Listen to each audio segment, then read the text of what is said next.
सुरभि बेटा, मैं काम पर जा रही हूँ। तू खाना खाकर थोड़ी देर पूजा के घर खेल आना। मैं 1-2 घंटे में काम निपटा कर आ जाऊंगी।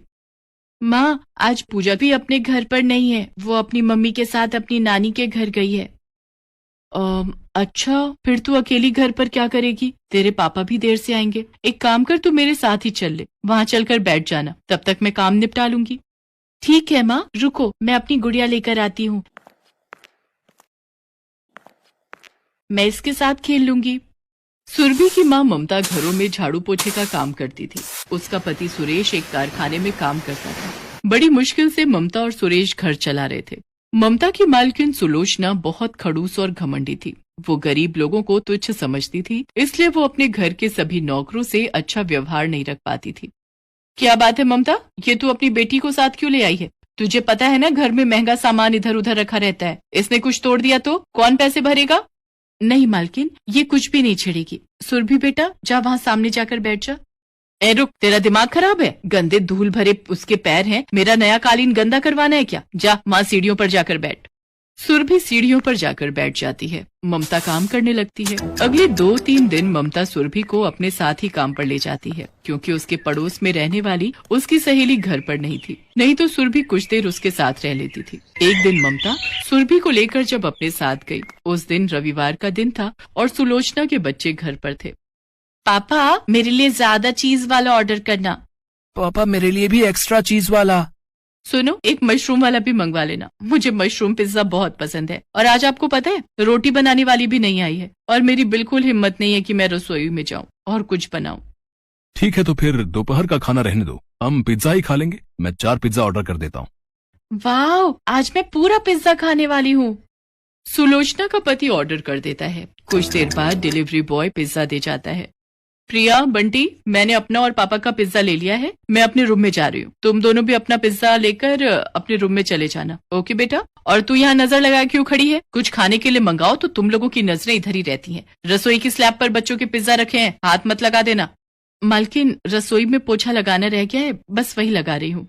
सुलोचना मुंह बनाते हुए कमरे में चली जाती है। बंटी भी अपना पिज्जा लेकर कमरे में चला जाता है, पर जैसे ही प्रिया अपना पिज्जा उठाने आने लगती है, सुरभि उसके पिज्जा के पास आती है। सुरभि के हाथ से पिज्जा नीचे गिर जाता है। प्रिया गुस्से से चिल्ला पड़ती है, मम्मी, पापा देखो, जल्दी आओ। सुरभि की बच्ची ने मेरा पिज्जा स्लैब से नीचे गिरा दिया। तेरी इतनी हिम्मत, तूने मेरी बेटी के हिस्से का पिज्जा जमीन पर गिरा दिया। जरूर तू इसे चुपचाप खा रही होगी। तूने प्रिया को देखा और नीचे गिरा दिया।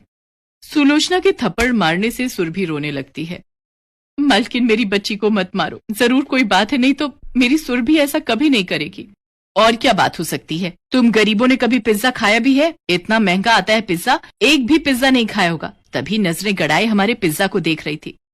सुलोचना, एक बार उसकी बात तो सुन लो। आखिर उसने ऐसा क्यों किया? क्या हुआ सुरभि बेटा, तुमने ये पिज्जा क्यों गिराया था? मुझे बताओ, आंटी तुम्हें कुछ नहीं कहेंगी। मेरा सारा पिज्जा गिरा दिया पापा, फिर भी इससे इतने प्यार से बात कर रहे हैं। सुरभि डरते डरते सच्चाई बताती है। अंकल, पिज्जा के डिब्बे में चूहिया का बच्चा है। मैं तो उस चूहिया के बच्चे को हटा रही थी, पर वो इसके अंदर चला गया और मेरे से डिब्बा नीचे गिर गया। पिज्जा में चूहे का बच्चा है? रुको, मैं अभी देखता हूँ। हरीश जैसे ही पिज्जा के डिब्बे को खोलता है, उसमें से एक छोटा सा चूहिया का बच्चा निकल कर भागता है। सुलोचना का सिर शर्मिंदगी से झुक जाता है। मम्मी, हमने सुरभि को कितना सुना दिया, हमने उसकी बात भी नहीं सुना। I am sorry Surabhi. Priya, अगर सुरभि पिज्जा को नीचे न फेंकती तो चूहिया निकल कर चली जाती और तुम्हें पता भी नहीं चलता और तुम वही पिज्जा खा लेती। गलती मेरी है, मैंने सुरभि को कुछ ज्यादा ही डांट दिया। कोई बात नहीं मालकिन, आप ऐसे माफी मत मांगिए, ऐसा अच्छा नहीं लगता, आप हमसे बड़े हैं। मम्मी, मुझे पिज्जा खाना है, मेरा पिज्जा तो चूहिया खा गई। सुनो, पिज्जा दोबारा ऑर्डर कर दो, संडे का दिन है, अब हम सब ने तो खा ही लिया है, प्रिया ही रह गई है। अच्छा, एक काम करो, आप ना 2 पिज्जा ऑर्डर करो, एक पिज्जा सुरभि के लिए भी। आंटी, मैंने कभी भी पिज्जा नहीं खाया, ये मेरा पहला पिज्जा है। थैंक यू आंटी, आप बहुत अच्छे हो। सुरभि की मीठी मीठी प्यारी बातें सुनकर सुलोचना भावुक हो जाती है और सुरभि को प्यार करती है। प्रिया और सुरभि दोनों मिलकर पिज्जा खाती हैं। पहली बार पिज्जा खाते हुए सुरभि के चेहरे पर जो मुस्कुराहट थी, उसे देख ममता की आंखों से आंसू छलक जाते हैं। ममता, जब भी तुम्हें लगे तुम सुरभि को यहाँ ले आए करो, बच्चों के बीच उसको अच्छा लगेगा। शुक्रिया मालकिन, इसके बापू काम पर चले जाते हैं। ये स्कूल से जल्दी आ जाती है, इसलिए मेरे को इसकी चिंता लगी रहती है। आपने ये बात कहकर मेरी परेशानी दूर कर दी। उस दिन से ममता सुरभि को स्कूल से आने के बाद दोपहर में अपने साथ काम पर ले जाती थी। सुलोचना ने भी अब ममता और सुरभि के साथ बहुत अच्छा व्यवहार रखना शुरू कर दिया था।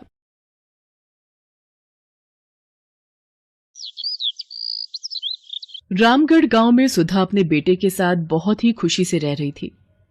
सुधा को पिज्जा बहुत पसंद था। गौरव बेटा, आज मेरा पिज्जा खाने का बहुत मन कर रहा है, बाजार से जाकर मेरे लिए एक पिज्जा ले आ। ये सुनकर गौरव बोलता है, अरे माँ, बुढ़ापे में पिज्जा भी कोई खाने की चीज है? ये सब बच्चों की खाने वाली चीजें होती हैं। तुम तो बस दाल रोटी खाओ और प्रभु के गुण गाओ। अरे मन तो मन होता है, बुढ़िया हो गई तो क्या हुआ, बूढ़े लोगों का मन नहीं होता क्या?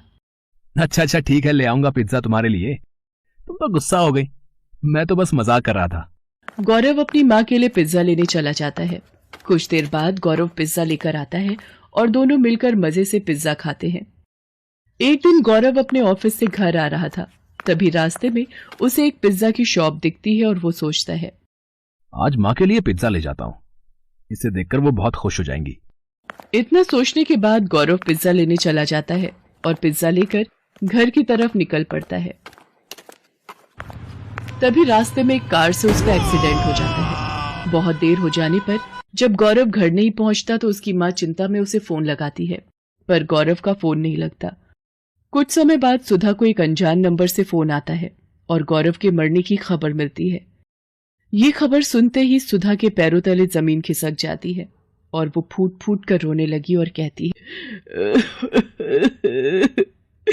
हे भगवान, ये अचानक क्या हो गया? मेरे बुढ़ापे का इकलौता सहारा मेरा बेटा ही था, वो भी तूने छीन लिया। अब मैं किसके सहारे जिंदा रहूंगी? उसकी यह हालत देख पड़ोसियों से सांत्वना देकर चले जाते हैं। सुधा अपने बेटे की चिता को जला देती है। अब वो बिल्कुल अकेली हो जाती है। वो गौरव की बातों को याद करके रोती रहती थी। बेटे के मर जाने के बाद सुधा के घर की हालत बिगड़ने लगी थी। उसके पास खाने के लिए कुछ नहीं बचा था। वो खाने के लिए पड़ोसियों के घर मांगने जाती है और बोलती है, बेटा मुझे कुछ खाने को दे दो, बहुत भूख लग रही है। अरे अम्मा, मैं तुम्हें खाना खाने को जरूर दे देती, पर अभी तो मेरे घर में खाना खत्म हो गया है, सबने खाना खा लिया। इतना कहकर वो औरत अपने घर का दरवाजा बंद कर देती है। कोई उसे खाने को नहीं देता, सभी बहाना बनाकर उसे वापस भेज देते। अपनी ऐसी हालत देख वो सोचती है, अगर मेरा बेटा आज जिंदा होता तो मेरी ये हालत कभी नहीं होती। वो सबकी मदद किया करता था, पर आज सब भूल गए हैं कि मेरे बेटे ने एक समय पर उनकी मदद की थी। आज उसकी माँ को मदद की जरूरत है, पर किसी ने भी मेरी मदद नहीं की।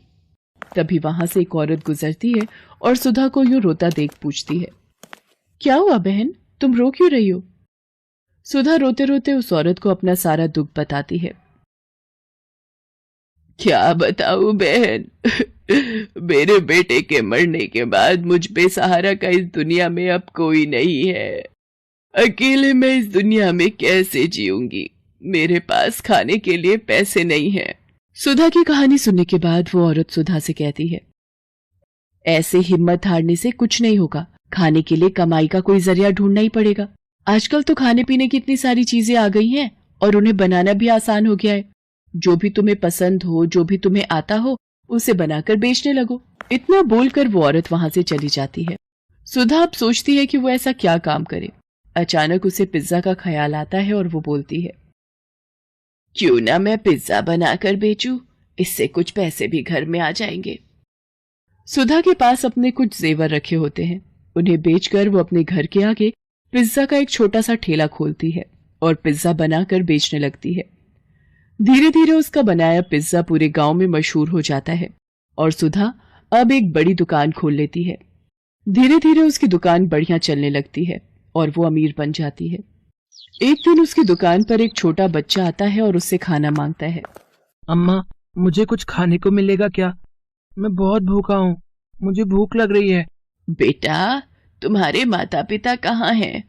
तुम अकेले दुकान में क्यों घूम रहे हो? अम्मा, मेरा नाम मोहन है। मैं एक अनाथ बच्चा हूँ। मेरे माता पिता अब इस दुनिया में नहीं है। हाँ हाँ, जरूर खाने को मिलेगा। तुम जो खाना चाहो वो खा सकते हो। तुम चिंता मत करो, आज से तुम्हारा ख्याल मैं रखूंगी। ये कहकर सुधा मोहन को गले लगा लेती है और अपने साथ अपने घर ले जाती है। उसे उस बच्चे में अपना बेटा मोहन दिखता है। वो उसका ख्याल अच्छी तरह रखती है, उसे स्कूल भेजती है और उसे पाल पोस कर बड़ा करती है।